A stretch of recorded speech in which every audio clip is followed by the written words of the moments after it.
Hello दोस्तों, आप सभी का स्वागत है आपके हमारे चैनल एजुलाइट पर। इस वीडियो में हम लेकर आए हैं ट्रिपल सी परीक्षा महत्वपूर्ण टेस्ट सीरीज पार्ट 1। दोस्तों, जैसा कि आप ट्रिपल सी एग्ज़ाम की तैयारी कर रहे हैं तो ये वीडियो आपके लिए काफ़ी महत्वपूर्ण है। इस वीडियो में हमने कंप्यूटर सब्जेक्ट संबंधित 50 महत्वपूर्ण प्रश्नोत्तर शामिल किए हैं जो आपके ट्रिपल सी एग्ज़ाम के लिए काफ़ी महत्वपूर्ण हैं। और दोस्तों, इस वीडियो के साथ आप भी इन प्रश्नों के उत्तर दीजिए। चलिए देखते हैं किस प्रकार से दिए गए हैं, और ये काफ़ी महत्वपूर्ण प्रश्न है।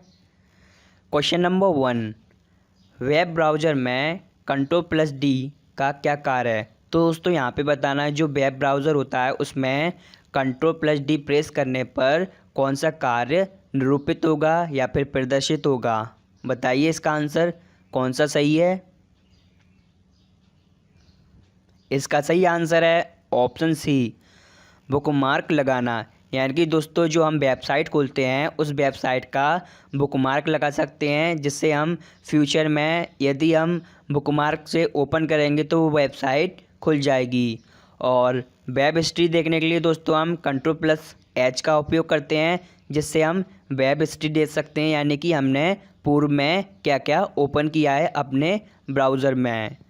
और किसी टेक्स्ट को ढूंढना दोस्तों, यहाँ पे किसी टेक्स्ट को ढूंढने के लिए हम Ctrl+F का उपयोग करते हैं, या फिर F3 प्रेस करने पर वेब ब्राउज़र में हम किसी भी टेक्स्ट को या PDF फाइल में किसी भी टेक्स्ट को ढूंढ सकते हैं हमारे वेब ब्राउज़र के अंतर्गत। अगला प्रश्न, लिब्रे ऑफिस में पावर पॉइंट को किस नाम से जाना जाता है? दोस्तों, इस प्रश्न में बताना है जो लिब्रे ऑफिस है उसमें पावर पॉइंट की तरह लिब्रे ऑफिस में कौन सा सॉफ्टवेयर या फिर कौन सा यूटिलिटी उपयोग किया जाता है। इसका सही आंसर है ऑप्शन सी, लिब्रे ऑफिस में इम्प्रेस को पावर पॉइंट की तरह जाना जाता है। और दोस्तों, एक्सेल की तरह किसे जाना जाता है? लिब्रे ऑफिस कैल्क को एक्सेल की तरह जाना जाता है। और दोस्तों, यहाँ पे लिब्रे ऑफिस राइटर को MS वर्ड की तरह जाना जाता है। तो इसका आंसर होगा ऑप्शन सी। अगला प्रश्न देख लेते हैं, NSDL का फुल फॉर्म क्या है? दोस्तों, यहाँ पे बताना है NSDL का फुल फॉर्म कौन सा है। तो बताइए इसका सही आंसर क्या होगा। इसका सही आंसर है option D, national securities depository limited. NSDL का फुल फॉर्म क्या होता है दोस्तों? ये काफ़ी महत्वपूर्ण प्रश्न है। National securities depository limited. अगला प्रश्न देख लेते हैं, हॉटमेल की स्थापना किसने की थी? दोस्तों, यहाँ पे बताना है हॉटमेल की स्थापना किस व्यक्ति के द्वारा की गई थी। इसका सही आंसर है ऑप्शन ए, जैक स्मिथ एवं सबीर भाटिया के द्वारा हॉटमेल की स्थापना की गई थी। अगला प्रश्न देख लेते हैं, ए सीरीज मानक पेपर आकार जो अधिकांश प्रिंटर समर्थन करते हैं। यानी कि जो अधिकांश प्रिंटर में ए सीरीज़ के अंतर्गत कौन से पेपर के साइज़ का उपयोग किया जाता है, यानी कि अधिकतर किस पेपर के साइज़ का उपयोग किया जाता है प्रिंटर के अंतर्गत। तो बताइए इसका आंसर काफ़ी आसान है, आप सभी को पता होगा। इसका सही आंसर है ऑप्शन सी, A4 साइज़ के पेपर का उपयोग किया जाता है मैक्सिमम प्रिंटर में। अगला प्रश्न देख लेते हैं, लिब्रे ऑफिस राइटर में टेम्पलेट के लिए फाइल एक्सटेंशन क्या है? तो दोस्तों, यहाँ पे लिब्रे ऑफिस होता है उसमें टेम्पलेट क्रिएट करते हैं। तो बताइए टेम्पलेट क्रिएट करने के लिए हम किस फाइल एक्सटेंशन नेम का उपयोग करेंगे। बताइए इसका आंसर काफ़ी आसान है।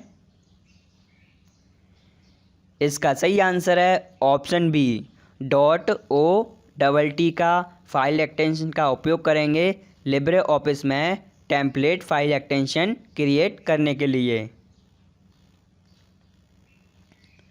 अगला प्रश्न देख लेते हैं।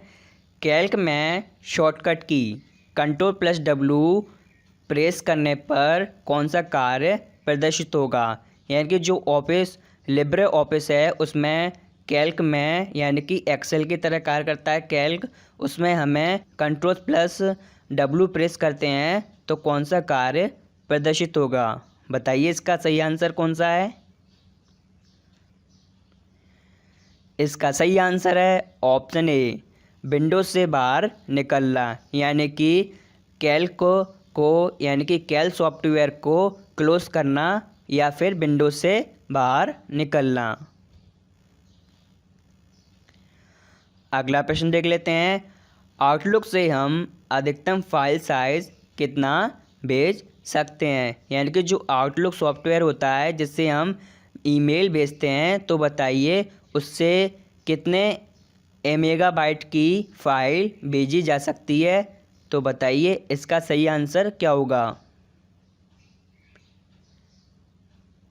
इसका सही आंसर है ऑप्शन बी, 20 मेगाबाइट्स की अधिकतम मैक्सिमम फ़ाइल भेजी जा सकती है आउटलुक के द्वारा। अगला प्रश्न देख लेते हैं। एक कंप्यूटर से दूसरे कंप्यूटर फाइल को ट्रांसफ़र करने की कौन सी प्रोटोकॉल होती है। यानी कि कौन सी प्रोटोकॉल होती है जिसके द्वारा एक कंप्यूटर से दूसरे कंप्यूटर में फ़ाइलों को ट्रांसफ़र किया जाता है। बताइए इसका आंसर क्या होगा। ये बहुत ही महत्वपूर्ण प्रश्न है दोस्तों यहाँ पे। इसका सही आंसर है option D, file transfer protocol के द्वारा हम एक कंप्यूटर से दूसरे कंप्यूटर में फ़ाइलों को ट्रांसफ़र कर सकते हैं। अगला प्रश्न देख लेते हैं। निम्न में कौन सा विकल्प विषम है। तो इन 4 ऑप्शन में बताना है दोस्तों उस सोशल मीडिया या फिर उस मेल प्रोग्राम का कौन खोजकर्ता शामिल नहीं है। तो बताइए, काफ़ी महत्वपूर्ण प्रश्न है यह। दोस्तों इसमें टेलीग्राम की खोज किसने की थी। पावेल ड्यूरोव ने की थी टेलीग्राम की खोज। और इंस्टाग्राम की खोज किसने की थी दोस्तों, यहाँ पे केविन सिस्ट्रॉम ने की थी। और ट्विटर की खोज किसने की थी दोस्तों, यहाँ पे जैक डॉर्सी ने की थी। और दोस्तों यहाँ पे याहू मेल की स्थापना किसने की थी, सबीर भाटिया ने नहीं की थी। किसने की थी, जेरी यंग के द्वारा याहू मेल की स्थापना की गई थी। याहू मेल बनाया गया था जेरी यंग के द्वारा। अगला प्रश्न देख लेते हैं। डेस्कटॉप पब्लिशिंग यानी कि डीटीपी। तो बताइए दोस्तों इसमें पूछ रहा है कि डीटीपी क्या होता है। तो बताइए इसका सही आंसर क्या है। पढ़ लीजिए अच्छे से, काफ़ी आसान है इस प्रश्न का उत्तर। सॉफ्टवेयर का उपयोग करके दस्तावेजों का निर्माण करना डीटीपी कहलाता है। यानी कि डेस्कटॉप पब्लिशिंग कहलाता है सॉफ्टवेयर का उपयोग करके दस्तावेज यानी कि डॉक्यूमेंट्स को क्रिएट करना हमारा डीटीपी कहलाता है। अगला प्रश्न देख लेते हैं। निम्नलिखित में से कौन सा डिवाइस सीधे इमेज प्रिंटेड टेक्स्ट में उपयोग किया जा सकता है। तो वो बताइए कौन सा डिवाइस है जिसके द्वारा हम हस्तलिखित या प्रिंटेड या मुद्रित इमेज को स्कैन करके डायरेक्ट कंप्यूटर में टेक्स्ट के रूप में कन्वर्ट कर सकते हैं। तो बताइए वो कौन सा रिकॉग्निशन है। इसका सही आंसर है option A, optical character recognition के द्वारा हम इमेज को या मुद्रित टेक्स्ट को कंप्यूटर में इंसर्ट कर सकते हैं टेक्स्ट को।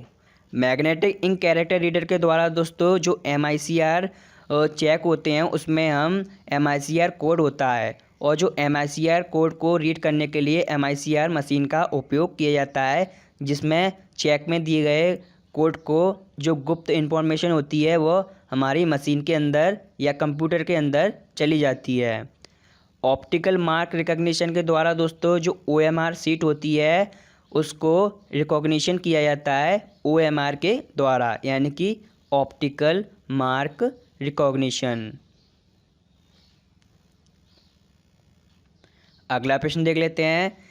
इन्फोसिक, नेटस्कैप और हॉटबॉट सर्च इंजन है, तो बताइए ये तीनों सर्च इंजन है या फिर नहीं है। ये ट्रू फेल्स पर आधारित प्रश्न है यह।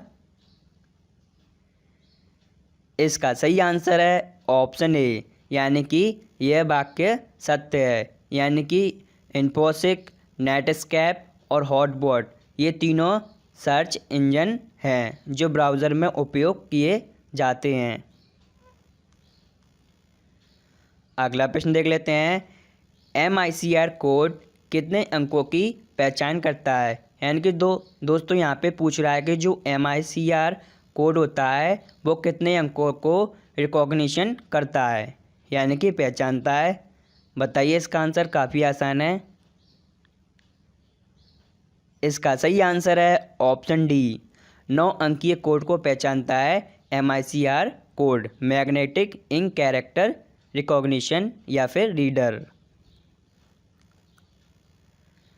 अगला प्रश्न देख लेते हैं। इलेक्ट्रॉनिक डेटा इंटरचेंज यानी कि EDI क्या है। दोस्तों यहाँ पे बताना है इलेक्ट्रॉनिक डेटा इंटरचेंज क्या होता है। इसका सही आंसर है ऑप्शन ए, व्यावसायिक जानकारी का इलेक्ट्रॉनिक इंटरचेंज करना हमारा क्या कहलाता है, EDI, इलेक्ट्रॉनिक डेटा इंटरचेंज कहलाता है।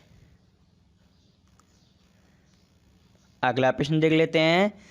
भीम का पूर्ण नाम क्या है। दोस्तों यहाँ पे बताना है जो भीम ऐप है UPI पेमेंट ऐप है, तो बताइए इसका पूरा नाम क्या है। आपने पढ़ा होगा अच्छे से।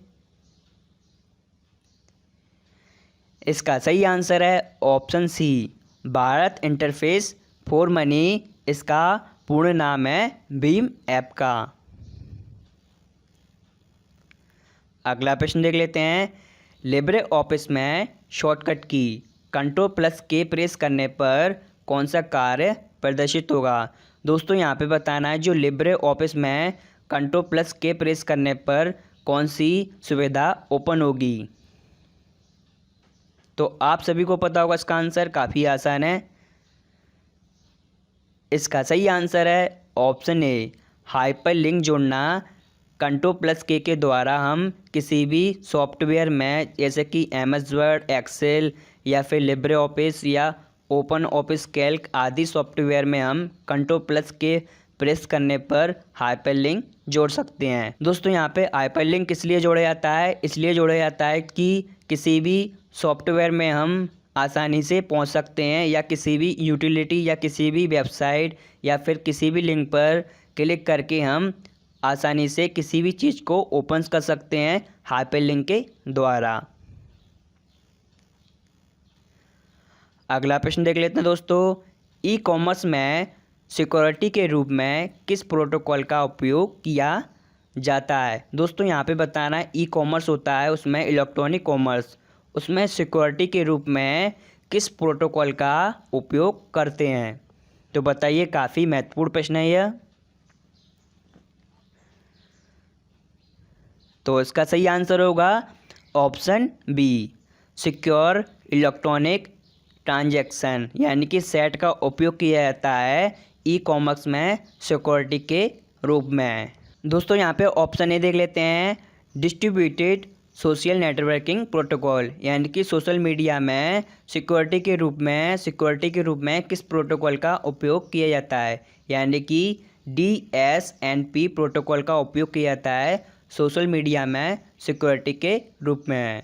और दोस्तों यहाँ पे SSL का फुल फॉर्म क्या है दोस्तों, ये काफ़ी एग्जाम में पूछ लिया जाता है, सिक्योर सॉकेट्स लेयर, यानी कि जो वेबसाइट और वेब ब्राउज़र क्लाइंट में सिक्योरिटी प्रदान करता है यह लेयर।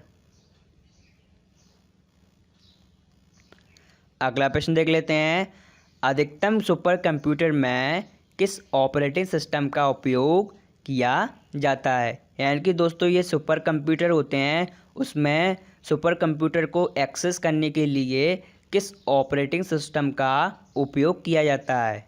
तो बताइए इसका आंसर क्या होगा। काफ़ी महत्वपूर्ण प्रश्न है यह।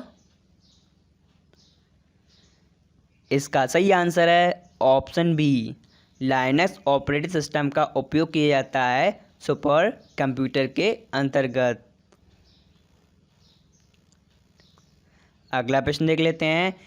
एक कॉपीराइट चिन्ह यानी कि सिंबल का उत्पन्न करने के लिए आप किस शॉर्टकट की का उपयोग करेंगे? तो बताइए कॉपीराइट सिंबल डालने के लिए या इंसर्ट करने के लिए हम किस शॉर्टकट की का उपयोग करेंगे? ये काफ़ी महत्वपूर्ण प्रश्न है, बताइए इसका आंसर क्या होगा।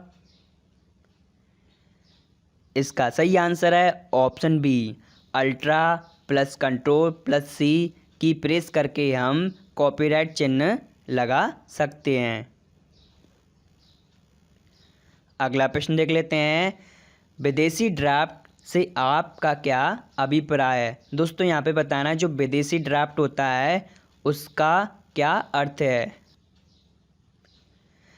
विदेशी ड्राफ्ट में रुपए भेजना ये इसका अर्थ है, या फिर देश में कहीं भी रुपए भेजना यह इसका अर्थ है, या फिर विदेश से रुपए मंगवाना यह इसका अर्थ है, या फिर इनमें से कोई नहीं। बताइए इसका सही आंसर क्या होगा। इसका सही आंसर है ऑप्शन ए, विदेश में रुपए भेजना हमारा विदेशी ड्राफ्ट के अंतर्गत आता है।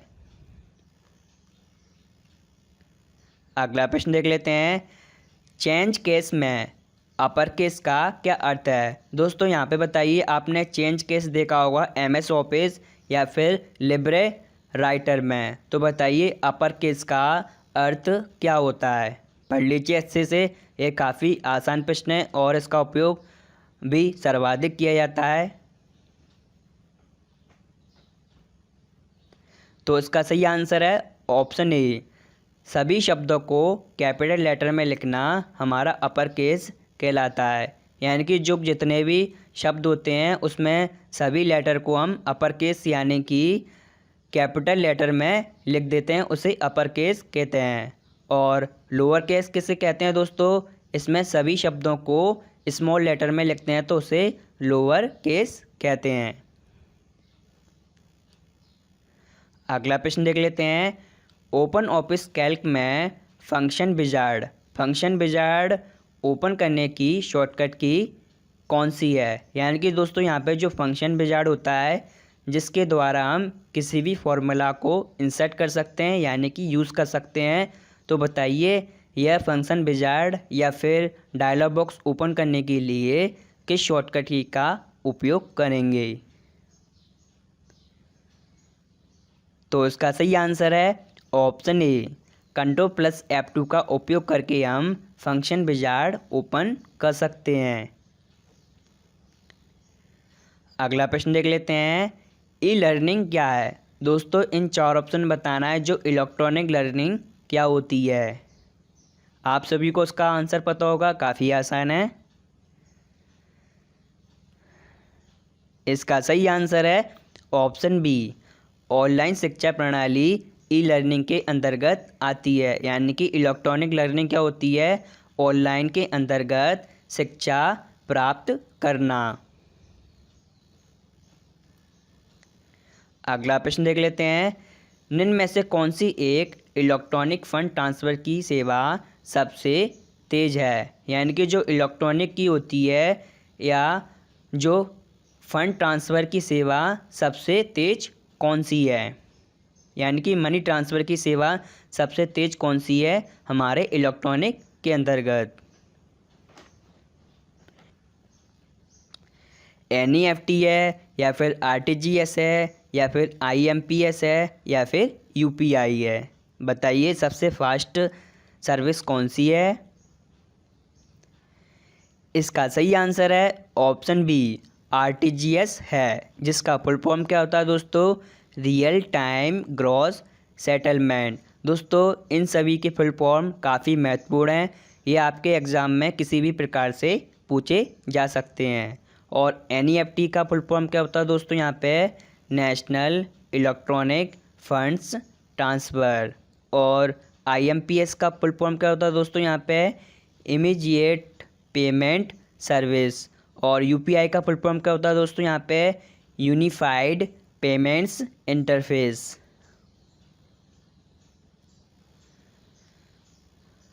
अगला प्रश्न देख लेते हैं, मोबाइल एप्लीकेशन बनाने में किस भाषा का उपयोग सर्वाधिक किया जाता है? इस प्रश्न में पूछ रहा है दोस्तों, मोबाइल एप्लीकेशन, मोबाइल में जो हमारे एप्लीकेशन होती हैं, ऐप होते हैं, उनको क्रिएट करने के लिए या फिर डेवलप करने के लिए किस बेसिक भाषा का उपयोग किया जाता है? ये काफ़ी महत्वपूर्ण प्रश्न है दोस्तों, बताइए इसका आंसर क्या होगा? इसका सही आंसर है ऑप्शन ए, जावा लैंग्वेज का यूज़ किया जाता है मोबाइल की एप्लीकेशन बनाने के लिए। अगला प्रश्न देख लेते हैं, वर्ड प्रोसेसिंग में भाषा एवं व्याकरण का उपयोग कर सकते हैं? यानी कि जो एमएस वर्ड होता है या फिर ओपन ऑफिस राइटर होता है, उसमें हम व्याकरण और भाषा का उपयोग कर सकते हैं। तो बताइए यह वाक्य सत्य या असत्य है? यह ट्रू फैल्स पर आधारित क्वेश्चन है। तो इसका सही आंसर होगा ऑप्शन ए, यह सेंटेंस हमारा सत्य है। जो एमएस वर्ड प्रोसेसिंग होता है उसमें हम किसी भी लैंग्वेज का उपयोग कर सकते हैं, उसमें व्याकरण यानी कि ग्रामर के आधार पर त्रुटियों को सुधार सकते हैं।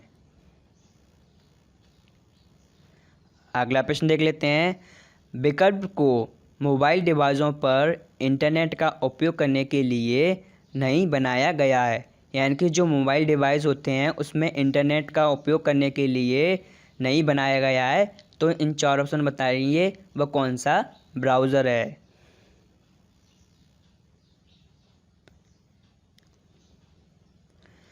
मोजिला फायरफॉक्स है। अगला प्रश्न देख लेते हैं, कंप्यूटर में पासवर्ड सुरक्षा करती है? यानी कि जो कंप्यूटर में पासवर्ड डालते हैं वो किसकी सुरक्षा या किससे सुरक्षा करती है? तो बहुत ही आसान है इस प्रश्न का उत्तर दोस्तों। इसका सही आंसर है ऑप्शन सी, तंत्र के अनधिकृत अभिगमन से पासवर्ड रक्षा करता है। यानी कि सिस्टम के अनवांटेड एक्सेस से पासवर्ड सुरक्षा करता है। अगला प्रश्न, निम्न में से कौन सा ई पेमेंट यानी कि इलेक्ट्रॉनिक पेमेंट गेटवे नहीं है? तो दोस्तों इस चार ऑप्शन बताना है वो कौन सा ऑप्शन है जो ई पेमेंट गेटवे के अंतर्गत या ई पेमेंट गेटवे में शामिल नहीं है। जब ऑनलाइन पेमेंट करते हैं तो इन सभी के नाम आपने सुने होंगे और देखे होंगे। तो बताइए इसमें सही उत्तर क्या होगा इस प्रश्न का? दोस्तों यहाँ पे सीसी एवेन्यू ये ई पेमेंट गेटवे है, पे यू मनी यह भी ई पेमेंट गेटवे है और कैश फ्री यह भी ई पेमेंट गेटवे है। दोस्तों यहाँ पे भीम यूपीआई है जो ई पेमेंट गेटवे नहीं है। इसके द्वारा हम यह मोबाइल एप्लीकेशन में उपयोग किया जाने वाला एक पेमेंट इंटरफेस है जो बड़ी आसानी से हम पेमेंट कर सकते हैं इसके द्वारा। अगला प्रश्न देख लेते हैं, निम्न में से किसका उपयोग करके एक कठोर पासवर्ड बनाया जा सकता है? तो दोस्तों बताना इस प्रश्न में कितने कैरेक्टर का उपयोग करके हम कठोर यानी कि स्ट्रॉन्ग पासवर्ड क्रिएट कर सकते हैं? बताइए इसका आंसर काफ़ी आसान है, आप सभी ने इसका उत्तर पढ़ा होगा। इसका सही आंसर है ऑप्शन ए, 8 कैरेक्टर का उपयोग करके हम स्ट्रॉन्ग पासवर्ड क्रिएट कर सकते हैं। यानी कि दोस्तों यहाँ पे 8 कैरेक्टर क्रिएट करने के लिए किस किस का उपयोग करेंगे? यहाँ पे दोस्तों 8 कैरेक्टर का पासवर्ड बनाने के लिए हम स्ट्रॉन्ग पासवर्ड बनाने के लिए हम अल्फ़ाबेट में सबसे पहले कैपिटल लेटर का उपयोग करेंगे। उसके बाद स्पेशल कैरेक्टर जैसे @ हैशटैग स्टार या फिर हाइफन आदि सिंबल का उपयोग कर सकते हैं। और उसके बाद दोस्तों हम न्यूमेरिक की का उपयोग कर सकते हैं। इसके तीनों के द्वारा हम दोस्तों एक स्ट्रॉन्ग पासवर्ड क्रिएट कर सकते हैं।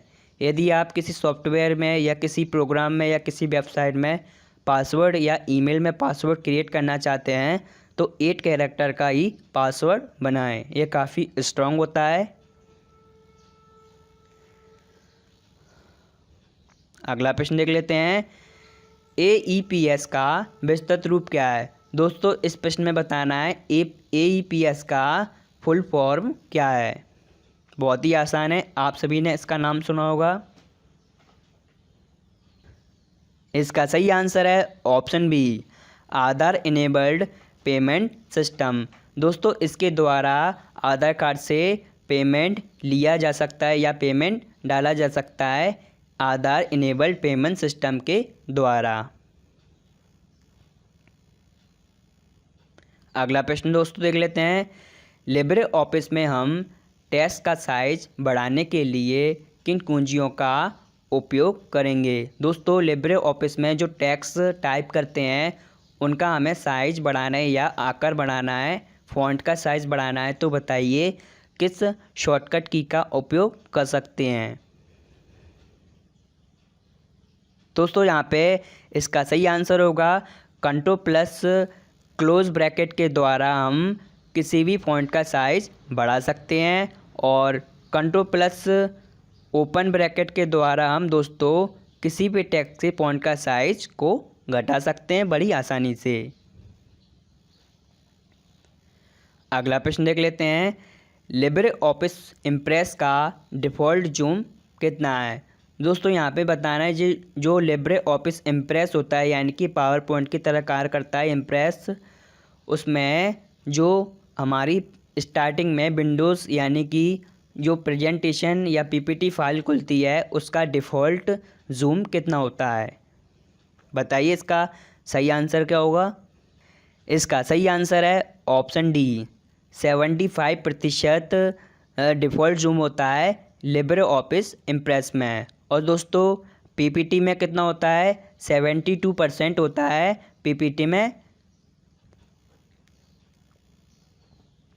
अगला प्रश्न देख लेते हैं, AI आर्टिफिशियल इंटेलिजेंसी के पितामह कौन है। दोस्तों यहाँ पे प्रश्न पूछ रहा है कि आर्टिफिशियल इंटेलिजेंसी की खोज किस व्यक्ति के द्वारा की गई थी।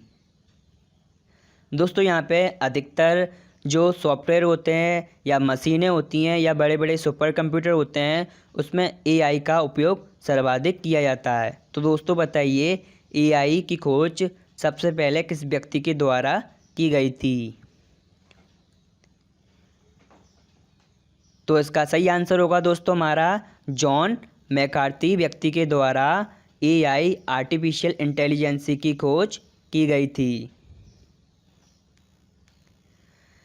अगला क्वेश्चन देख लेते हैं, निम्न में से कौन गूगल की एक सेवा नहीं है। दोस्तों इन 4 ऑप्शन बताना है जो गूगल है वह सेवा प्रोवाइड नहीं कराता इन 4 ऑप्शन में। तो बताइए वह सेवा कौन सी नहीं है, पढ़ लीजिए अच्छे से।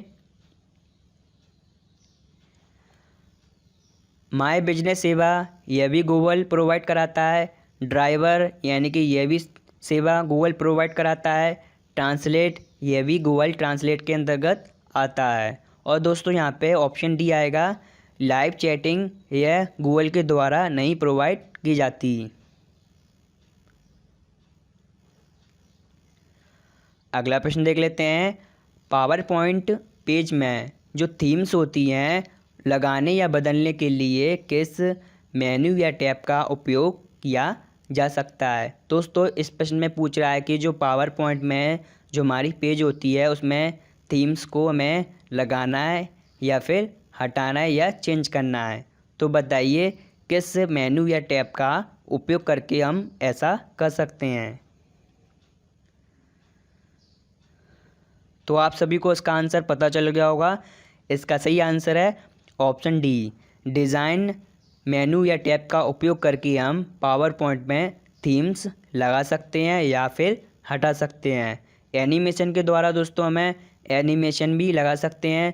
फॉर्मेट के द्वारा दोस्तों हम जो थीम लगाएंगे उसमें फॉर्मेटिंग कर सकते हैं। इंसर्ट के द्वारा दोस्तों हम पिक्चर, शेप्स और आदि सिंबल्स वगैरह इंसर्ट कर सकते हैं इंसर्ट मेनू या टैब के द्वारा।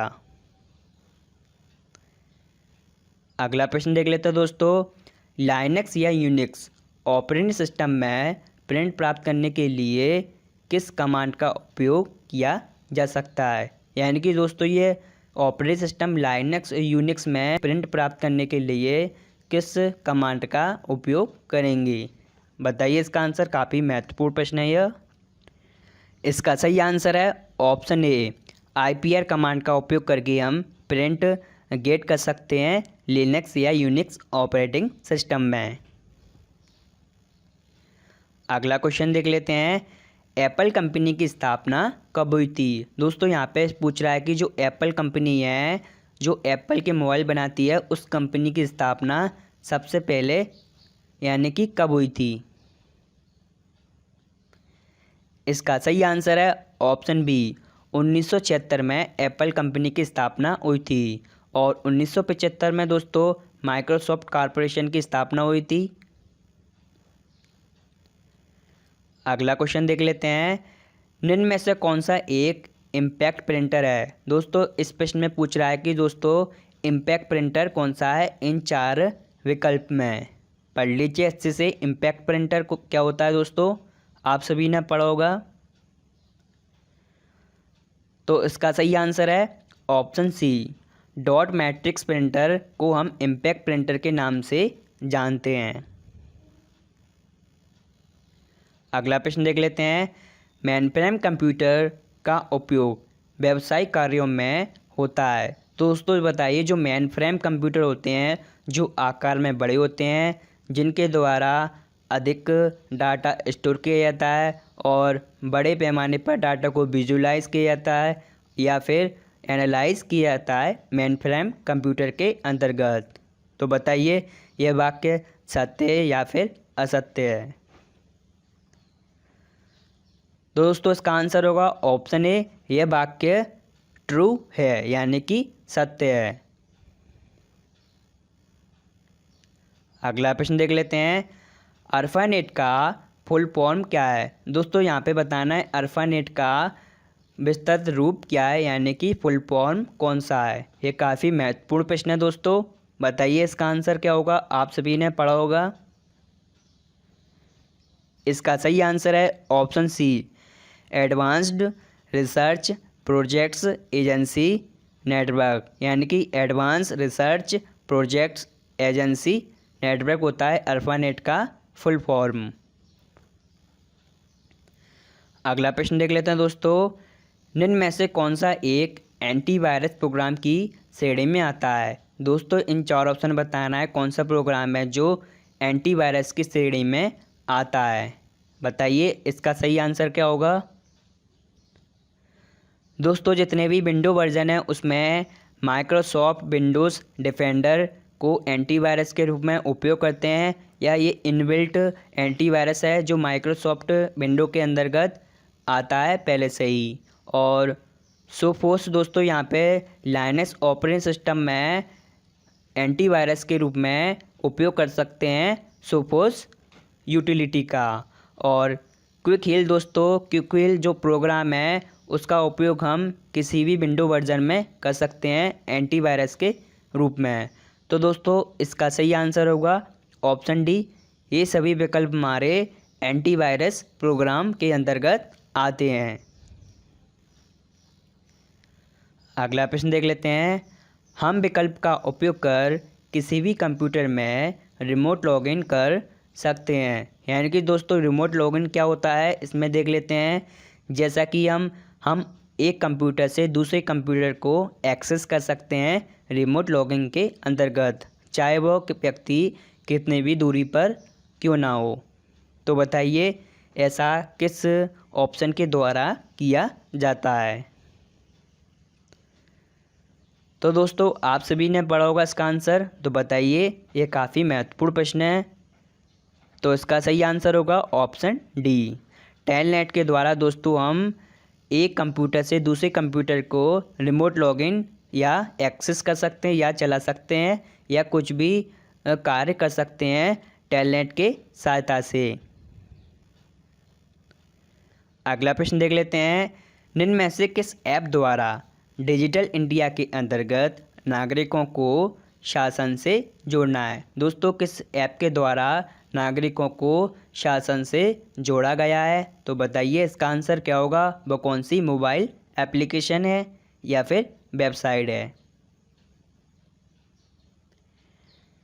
दोस्तों इसका आंसर होगा माय गवर्नमेंट के द्वारा हम नागरिकों को और शासन से जोड़ा जाता है माय गवर्नमेंट ऐप के द्वारा। दोस्तों यहाँ पे उमंग ऐप के द्वारा क्या कार्य किया जाता है, इसमें बेसिक जर्नल कार्य किए जाते हैं, जैसे कि इनकम टैक्स फिलिंग करना, गैस सिलेंडर बुकिंग करना, या फिर ई पासपोर्ट सेवा का उपयोग करना, या फिर आधार सेवा का उपयोग करना।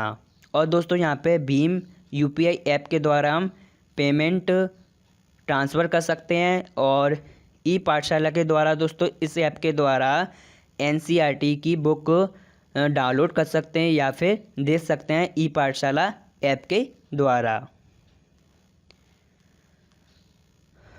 अगला प्रश्न देख लेते हैं। आप विंडो के स्टार्ट मेनू में से आइटम नहीं जोड़ सकते। तो दोस्तों यह सेंटेंस बताना है सत्य या फिर असत्य है। बताइए इसका आंसर क्या होगा। यानी कि दोस्तों इस प्रश्न में पूछ रहा है स्टार्ट मेनू में आइटम जोड़ नहीं सकते। तो बताइए यह सेंटेंस सत्य या फिर असत्य है। इसका सही आंसर है ऑप्शन बी। यह सेंटेंस हमारा सत्य है। स्टार्ट मेनू में हम किसी भी आइटम को जोड़ नहीं सकते, यानी कि स्टार्ट मेनू से किसी भी आइटम को हम डेस्कटॉप पर लगा सकते हैं, यानी कि डेस्कटॉप का आइटम हम स्टार्ट मेनू पे नहीं लगा सकते।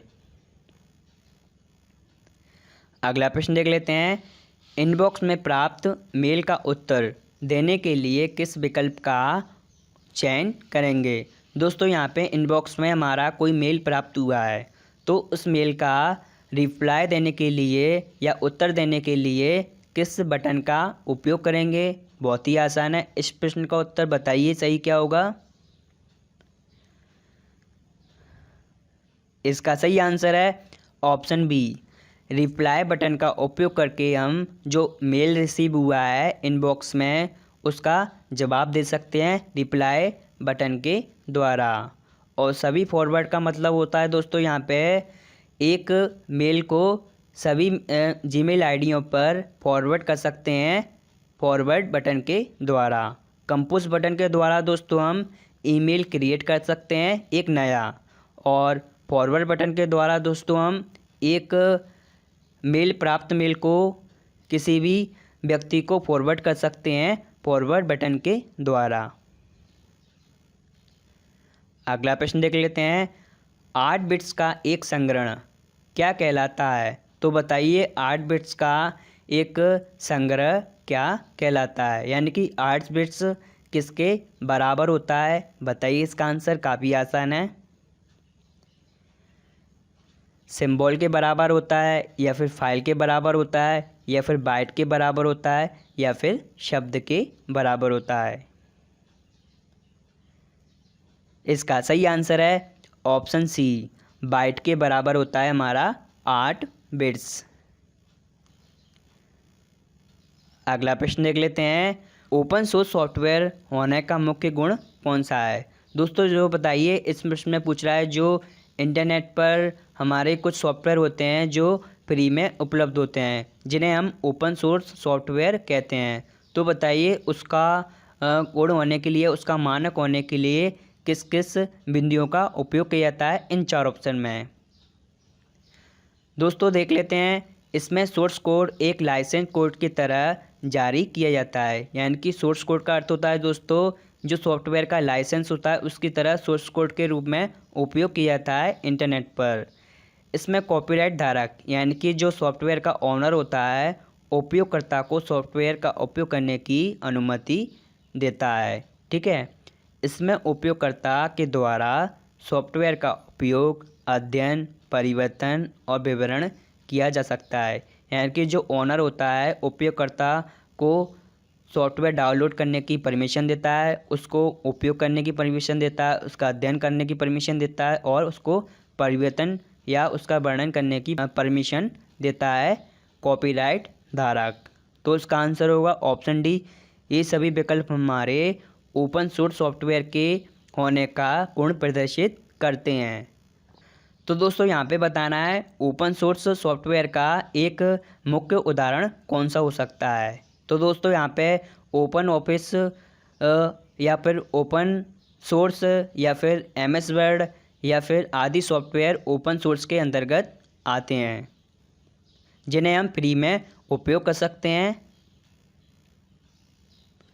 अगला प्रश्न देख लेते हैं, DD क्या है। तो दोस्तों यहाँ पे बताना है DD क्या है।